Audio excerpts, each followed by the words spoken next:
कक्षा 8 के बच्चे, मेरी गणित की कक्षा में आपका स्वागत है। गणित की कक्षा में आज हम पाठ ले रहे हैं वर्ग व वर्गमूल। इसमें वर्ग की बात हमने की थी। आज हम वर्गमूल की एक विधि का प्रयोग करेंगे। उससे पहले हम देखते हैं कि विषम संख्याओं का योग। यदि हम एक विषम संख्या 1 लें, हम यह पाएंगे कि 1 का वर्ग होता है, क्योंकि 1 का वर्ग भी 1 ही होता है। यदि हम प्रारंभ की दो विषम संख्याएं लें, यानी 1 और 3, इनका योग 4 होता है। यह 4 2 का वर्ग है। यदि हम प्रारंभ की 3 विषम संख्या लें, यानी 1 धन 3 धन 5, 5 3 8 1 9, जो कि 3 का वर्ग होता है। यदि हम 4 विषम संख्या लें, 1 धन 3 धन 5 धन 7, और इसे जोड़ें, 7 5 12 3 15 1 16, जो कि 4 का वर्ग होता है। तो हम ये देख रहे हैं कि जितने विषम संख्या हमने ली है, यहां हमने एक विषम संख्या ली तो 1 का वर्ग था, 2 विषम संख्या ली 2 का वर्ग, 3 विषम संख्या ली 3 का वर्ग, और प्रारंभ की 4 विषम संख्या ली तो 4 का वर्ग है। इसी प्रकार यदि हम n विषम संख्या लें, 1 धन 3 धन 5 धन 7 करके यदि हम इसे जोड़ते जाएं और n संख्या लें, तो हम पाएंगे कि वो n का वर्ग होगा। यानी कि प्रारंभ से हम शुरू करें, यानी 1 से प्रारंभ करें और जितनी विषम संख्याएं लेंगे उतने विषम संख्याओं का वर्ग होगा। इस विधि का प्रयोग हम वर्गमूल निकालने के लिए भी कर सकते हैं। मान लीजिए हमें 16 का वर्गमूल निकालना है, तो 16 को यदि हम देखें तो 16 में पहले यदि हम विषम संख्या घटाएं, यानी 1 घटाएं, तो हमें 15 प्राप्त होगा। अब जो शेष फल बचा है, जो शेष बचा है, 15 में दूसरी विषम संख्या जो 3 है उसे घटाएं तो 12 प्राप्त होगा। अब इस 12 में से अगली विषम संख्या यानी 1 3 के बाद जो 5 आएगी उसे घटाएं तो 7 प्राप्त होगा, और 7 में से 1 3 5 के बाद अगली विषम संख्या 7 है उसे घटाएं तो 0 प्राप्त होगा। यानी अगर हम उत्तरोत्तर घटाते जाएं और 0 प्राप्त हो तो हम यह कह सकते हैं कि 16 एक पूर्ण वर्ग संख्या है। यदि 0 प्राप्त नहीं होता तो हम कहते हैं 16 पूर्ण वर्ग संख्या नहीं है।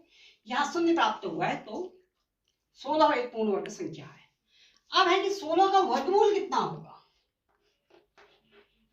16 का वर्गमूल होगा, हम देखेंगे हमने कितनी विषम संख्याएं घटाई थी, वो 1 2 3 और 4 बार हमने विषम संख्याएं घटाई, तो इसका वर्गमूल भी 4 ही होगा। यह भी वर्गमूल निकालने की एक विधि है, क्योंकि हमें पता है कि 4 को 4 से गुणा करके 16 प्राप्त होता है। लेकिन यह विधि हर जगह प्रयोग में नहीं आ सकती है, क्योंकि यह उन्हीं स्थानों पर प्रयोग में आएगी जहाँ अत्यंत छोटी संख्याओं का वर्गमूल निकालना है। यदि हमें ऐसी संख्याओं का वर्गमूल निकालना हो जिनका वर्गमूल ही यदि हजारों में हो, तो हम देखेंगे कि यह विधि काफी लंबी विधि होगी, इसलिए इस विधि का प्रयोग बड़ी संख्याओं के लिए नहीं किया जाता है। अब इसी के हम देखेंगे एक अगला टॉपिक, जिसे हम कहते हैं पाइथागोरस त्रिक। अब हम ले रहे हैं पाइथागोरस त्रिक। इसमें एक शब्द आया है त्रिक। त्रिक से स्पष्ट है कि इसमें 3 संख्याएं होंगी। पाइथागोरस त्रिक का एक आसान सा उदाहरण है 3 4 व 5। 3 4 व 5 ये 3 संख्याएं भी पाइथागोरस त्रिक की ही संख्याएं हैं। इसमें 2 छोटी संख्या यानी 3 और 4, ये 2 छोटी संख्या है, 5 सबसे बड़ी संख्या है। यदि हम 2 छोटी संख्याओं के वर्ग को जोड़ के देखें तो 3 का वर्ग 9 और 4 का वर्ग 16, ये 25 आएगा। और सबसे बड़ी संख्या का वर्ग लें तो ये भी 25 आएगा, क्योंकि 5 का वर्ग भी 25 होता है, 5 गुणा 5 25। तो 2 छोटी संख्याओं के वर्गों का योग बड़ी संख्या के वर्ग के बराबर है, इसलिए इसे हम पाइथागोरस त्रिक कहते हैं। इसी प्रकार 6 8 व 10 यह भी एक पाइथागोरस त्रिक का एक उदाहरण है। अब हम पाइथागोरस त्रिक का सामान्यीकरण करेंगे, इससे जनरलाइज करेंगे कौन सी संख्या पाइथागोरस त्रिक होती है। तो यह पाया जाता है कि 2m m स्क्वायर ऋण 1 व m स्क्वायर धन 1 पाइथागोरस त्रिक है।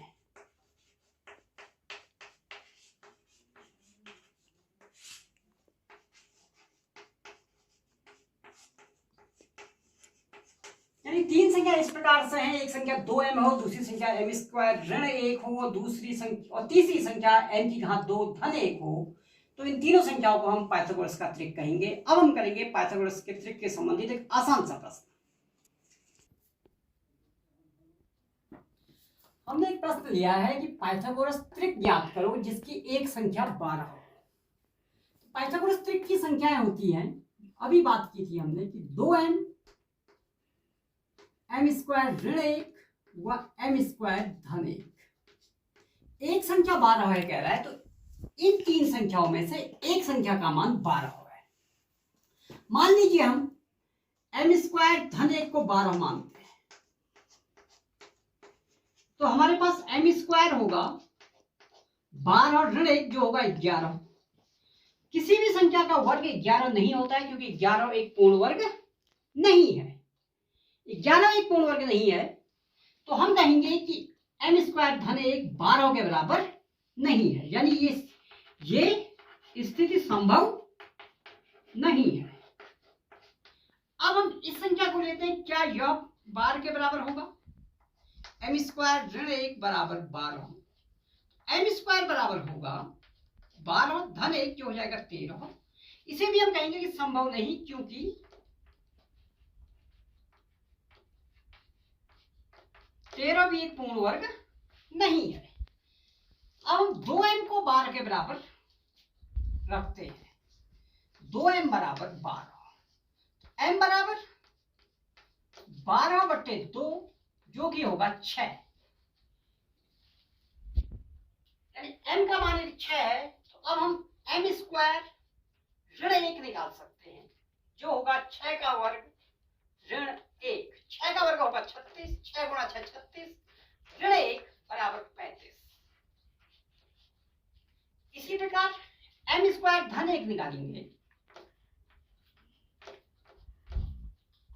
6 का वर्ग धन 1, 6 का वर्ग 36, धन 1 37। तो हमारे पास पाइथागोरस त्रिक की तीन संख्याएं हमें ज्ञात हो गई, जिसमें एक संख्या तो 12 हमको पता था, दूसरी संख्या 35 और तीसरी संख्या 37। तो पाइथागोरस त्रिक की संख्याएं क्या हुई? 12, 35 व 37। यह तीन संख्याएं पाइथागोरस त्रिक की संख्याएं हैं। इस प्रकार हमने पाइथागोरस त्रिक को ज्ञात कर लिया है। तो आज के लिए बस इतना ही। इन प्रश्नों का अभ्यास आप घर में स्वयं भी करेंगे, और मेरा वीडियो देखने के लिए बहुत बहुत धन्यवाद।